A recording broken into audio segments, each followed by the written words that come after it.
మిత్రుడు మోహన్ రెడ్డి గారు నిజామాబాద్ జిల్లా కాంగ్రెస్ అధ్యక్షుడిగా అంతపూర్వం యువజన కాంగ్రెస్ ఆరంభం నుండి కూడా కాంగ్రెస్ పార్టీ పటిష్టత కొరకు కృషి చేసినటువంటి మరి వారికి వాళ్ళు ఏదైతుందో పార్టీలో గుర్తింపుగా ఆయన ముఖ్యంగా ఒక రైతు బిడ్డ రైతు కుటుంబంకి వెళ్ళి వచ్చినటువంటి వాడు కాబట్టి ఇలా రైతుల సమస్యలను కొంతమేరకు పరిష్కరింపబడే విధంగా రైతాంగానికి ప్రధానంగా తోడ్పడేది సహకార రంగం కాబట్టి ఆ సహకార రంగం బలోపేతానికి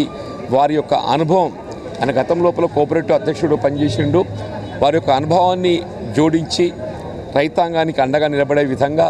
ఇలా రాష్ట్ర ప్రభుత్వం గౌరవ ముఖ్యమంత్రి రేవంత్ రెడ్డి గారు ఏదైతుందో వారిని గుర్తించి మళ్ళీ సహకార సంఘ ఫెడరే అధ్యక్షునిగా మరి బాధ్యతలు అప్పగించడము నిజంగా అభినందనీయం. నేను హర్షం వ్యక్తం చేస్తామని చెప్పంటున్నా. నాకు వారితో ఉన్నట్టుగా పరిచయం నేను శాస్త్ర మండలి సభ్యుడిగా పట్టభద్రుల నియోజకవర్గంలో పోటీ చేసినప్పుడు ఏదైతుందో వారు జిల్లా కాంగ్రెస్ అధ్యక్షుడిగా బాధ్యతతో అనేది నా గెలుపుకు తోడ్పడడం ఎన్నటికీ మరి గుర్తుండేటువంటిగా జ్ఞాపకం అని చెప్పంటూ నేను మొన్నటి పార్లమెంట్ ఎన్నికల్లో కూడా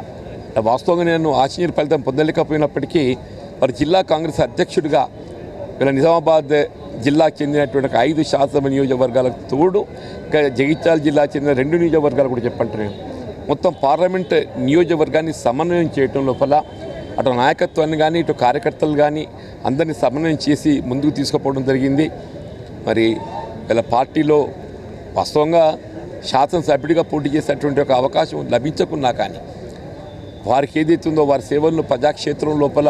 వినియోగింప చేసుకోబడాలనే ఒక భావనతోని వారికి గురుతరమైనటువంటి ఒక బాధ్యత అప్పగించటం నేను వారిని హృదయపూర్వకంగా అభినందిస్తున్నా. ఒక రైతు సోదరుడుగా ఒక రైతు బిడ్డగా మరి వారు సేవలు ఏదైతుందో యావత్ నిజామాబాద్ జిల్లాతో పాటుగా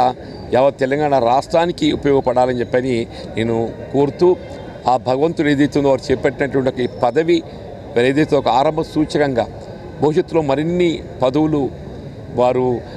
బాధ్యతాయుతంగా పొందే విధంగా భగవంతుడు వారిని ఆశీర్వదించాలని చెప్పని కోరుతూ సెలవు తీసుకుంటాను.